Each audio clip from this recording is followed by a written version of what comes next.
పవన్ కళ్యాణ్ ఇప్పుడు కీలకమైనటువంటి ప్రయత్నం ఒక రకంగా చెప్పాలంటే తన పార్టీని కాపాడుకుంటూ తన పార్టీకి ఇప్పుడు 6% ఓట్లు దాటించాలి. ఉన్న 21 సీట్లలోనే 6% ఓట్లు సాధించాలి. అంటే దాదాపుగా అన్నీ గెలిచేయాలి, భారీ మెజార్టీతో గెలిచేయాలి. అప్పుడు కానీ 6% ఓట్లు రావు. అప్పుడు కానీ ఆ పార్టీకి గాజు గ్లాసు గుర్తుండదు, పార్టీ పేరు ఉండదు. ఇది ఒక ఆస్పెక్ట్. అది సాధిస్తారా లేదా అన్నటువంటిది ఒక ఆస్పెక్ట్. ఇక రెండవ ఆస్పెక్ట్ వచ్చేటప్పటికి జగన్ని గద్దెదించడం. జగన్ని ఎట్టి పరిస్థితుల్లో గద్దెదించి చంద్రబాబుని అధికారంలోకి తీసుకురావడం అన్నటువంటి తన రెండవ ప్రయత్నం. పెద్ద ఎత్తున జగన్ మీద విరుచుకుపడుతూ అంతకుముందు లేని వ్యతిరేకత, అంటే అంతకుముందు తెలుగుదేశం సృష్టించడానికి ప్రయత్నించిన వ్యతిరేకత అంతగా జనంలోకి వెళ్ళలేదన్నమాట వాస్తవం.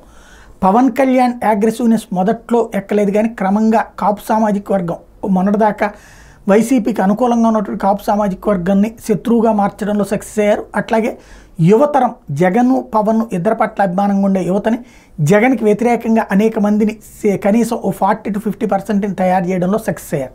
కాబట్టి వీటన్నిటి ఫలితంగా జగన్ గద్దె దిగడం ఖాయమని ఆయన నమ్ముతున్నారు. చంద్రబాబుని అధికారంలోకి తేగాలని నమ్ముతున్నారు. మరి 4వ తారీఖు తర్వాతన తేలుతుంది వచ్చే నెల.